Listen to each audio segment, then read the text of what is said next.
Lah, Assalamualaikum warahmatullahi wabarakatuh.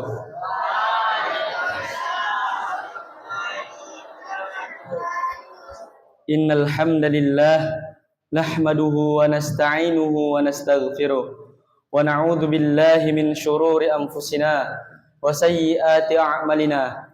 Man yahdihillahu fala mudilla lahu wa man yudlilhu fala hadiyalah. Asyhadu an la ilaha illallah wa asyhadu anna Muhammadan abduhu wa rasuluh alladzi la nabiyya wa la rasulahu ba'da amma ba'du. Segala puji syukur bagi Allah Subhanahu wa taala, Tuhan semesta alam, yang mana Allah telah memberikan kita nikmat, di antaranya nikmat iman dan nikmat Islam, nikmat kesehatan dan nikmat kesempatan. Dan selain itu, Allah memberikan nikmat kepada kita sehingga kita dipertemukan bulan Ramadan pada tahun ini. Salawat dan salam tak lupa kita hadiahkan kepada junjungan alam Nabi besar Muhammad sallallahu alaihi wasallam. Kalau bukan karena beliau, kita tidak tahu amalan-amalan apa saja yang akan membawakan kita ke surga kelak. Baiklah, berdirinya saya di sini untuk menyampaikan kultum yang saya beri judul Puasa Ramadan melatih sifat jujur dan kejujuran. Manusia dikenal sebagai makhluk moral yang perilakunya merefleksikan keyakinan yang dianut. Dalam Islam, iman dan amal, keyakinan dan perilaku harus sejalan. Moral kemanusiaan yang tinggi merupakan manifestasi dari keimanan dalam hati manusia. Tidak ada pondasi moral yang lebih kokoh melainkan iman kepada Allah. Salah seorang filosof dari Jerman mengatakan bahwasanya barang siapa yang mencari sistem moral yang lebih kokoh, dia tidak akan menemukannya kecuali di dalam ajaran agama. Puasa Ramadan salah satunya melatih umat Islam akan pentingnya sifat jujur dan kejujuran. Secara universal, kejujuran diakui sebagai jantungnya moralitas kemanusiaan.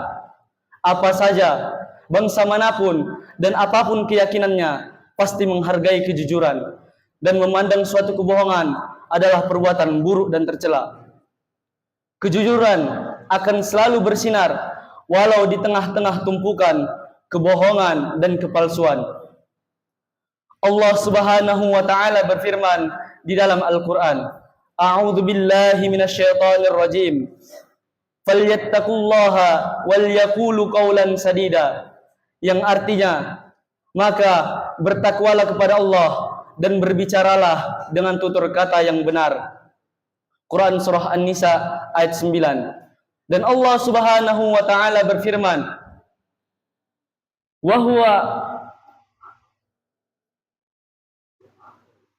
huwa ma'akum aynama kuntum wallahu bima ta'maluna basir. Yang artinya, dan dia bersamamu dimanapun kamu berada. Allah Maha melihat apa yang kamu kerjakan. Quran surah Al-Hadid ayat 4. Di dalam hadis ada seorang sahabat yang bertanya kepada Rasulullah sallallahu alaihi wasallam yang artinya, mungkinkah seorang mukmin itu pengecut? Mungkin, jawab Rasulullah. Mungkinkah seorang mukmin itu bakhil atau kikir? Mungkin, lanjut Rasulullah. Mungkinkah seorang mukmin itu pembohong? Lalu Rasulullah sallallahu alaihi wasallam menjawab, tidak. Hadirin jamaah salat tarawih rahimani wa rahimakumullah.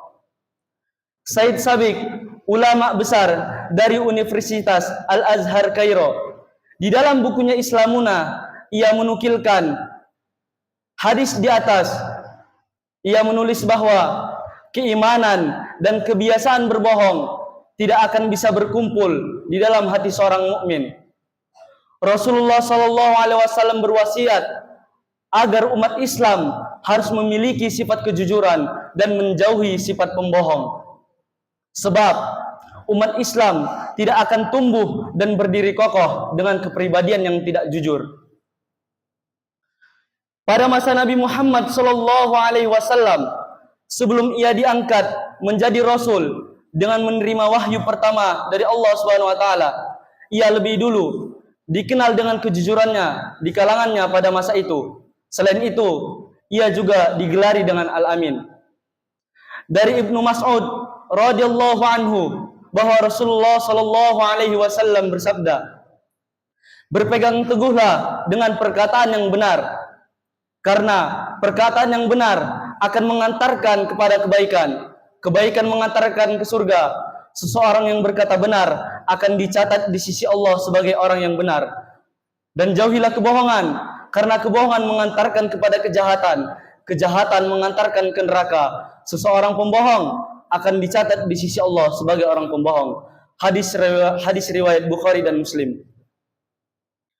Sidang jamaah tarawih rahimani wa rahimakumullah. Sedikit kita mengambil kisah pada masa kekhalifahan Umar bin Khattab radhiyallahu anhu, yang mana ia sedang menguji atau mengetes kejujuran seorang anak gembala kambing di Madinah pada masa itu. Ia berkata kepada anak tersebut, "Juallah anak kambingmu ini kepadaku, toh tuanmu di balik bukit sana, ia tidak mengetahuinya. Maka katakan saja kepadanya bahwa anak kambing itu telah dimakan oleh serigala." Lalu anak gembala kambing tersebut menjawab, "Fa aina Allah?" yang artinya di mana Allah. Lalu Khalifah Umar radhiyallahu anhu mengajak anak gembala tersebut yang telah lulus ujian itu bersama-sama menemui tuannya untuk menebusnya dari perbudakan dan ia merdekakan. Khalifah Umar berpesan dengan kalimat fa aina Allah, telah memerdekakanmu di dunia ini. Dengan kalimat ini pula akan memerdekakanmu di akhirat kelak. Sidang jamaah tarawih yang dimuliakan oleh Allah Subhanahu wa taala. Sejalur dengan kerisalahan Nabi Muhammad sallallahu alaihi wasallam untuk memperbaiki akhlak manusia di muka bumi ini, marilah kita sama-sama menimbulkan rasa kejujuran kita, menimbulkan rasa kejujuran di dalam hati kita untuk membangun rasa sejahtera, makmur, dan sentosa. Ada sebuah pesan dari sahabat Utsman bin Affan radhiyallahu anhu. Ia mengatakan bahwasanya tidak ada seorang pun yang dapat menyembunyikan rahasia di dalam hatinya kecuali Allah akan menampakkan pada raut wajahnya dan perkataan yang dilontarkan dari lidahnya. Mungkin sampai sini saja kultum pada malam hari ini. Saya akhiri dengan doa kafaratul majlis. Subhanakallahumma wa bihamdik asyhadu an la ilaha illa anta astaghfiruka wa atubu ilaik. Wassalamualaikum warahmatullahi wabarakatuh.